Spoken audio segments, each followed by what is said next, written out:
Ilang buwan nang lubog sa baha ang isang barangay sa Biñan, Laguna kahit may 2 flood control projects naman sa lugar.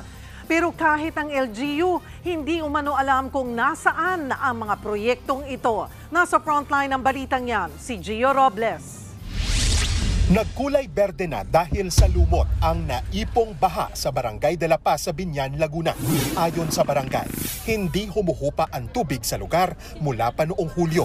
Nagtayo na ng tulay na gawa sa kahoy ang LGU para may matawiran ng mga residente.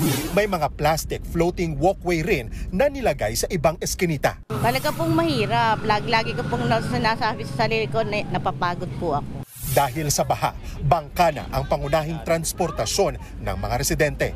Siyempre po, nakakasama po ng loob. Lalo na po yung mga mabababa po yung bahay na nagtitiis lang po sa papag. May ilang residenteng nanlulumo sa kanilang sitwasyon. Sana makonsensya sila, mahiya-hiya naman sila sa publiko. Dahil yung buhis na yan, manggagaling sa amin yan, pinagpapawisan. May 2 flood control project sa Barangay de la Paz. Pero ayon sa city engineer ng Biñan, itinayo ito nang walang maayos na koordinasyon sa kanila. May mga taga-DPWH na nagtatanong sa amin kung ano yung aming mga request na proyekto. Pero pagka po yung for implementation na, wala na po wala nang coordination nagugulat na lang kami Isa sa mga kontratista na may proyekto sa Biñan ang St. Matthew General Contractor and Development Corporation ng mga Diskaya. Base sa sumbong sa Pangulo website, pinondohan ng 39.4 million pesos ang pagtatayo ng river protection sa barangay na ito, pero hindi masabi ng LGU kung saan banda sa Biñan River ang proyekto.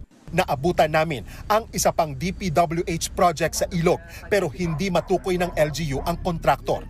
Ilang beses na raw sumulat ang city engineer sa DPWH para bigyang prioridad ang pagbaha sa ilang barangay sa lungsod pero wala pa raw tugon ang ahensya. Halos 2 billion pesos ang flood control projects ng pamilya Diskaya sa Laguna simula 2022. Sa higit kumulang 25 proyekto sa probinsya, ang Alpha and Omega na pagmamay-ari ni Sara Diskaya ang may pinakamaraming hawak na proyekto sa Laguna. Wala pa silang pahayag tungkol dyan. Nagbabalita mula sa frontline.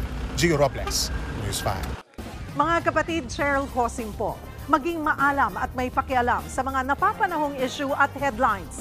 Mag-follow at mag-subscribe na sa social media pages ng News 5.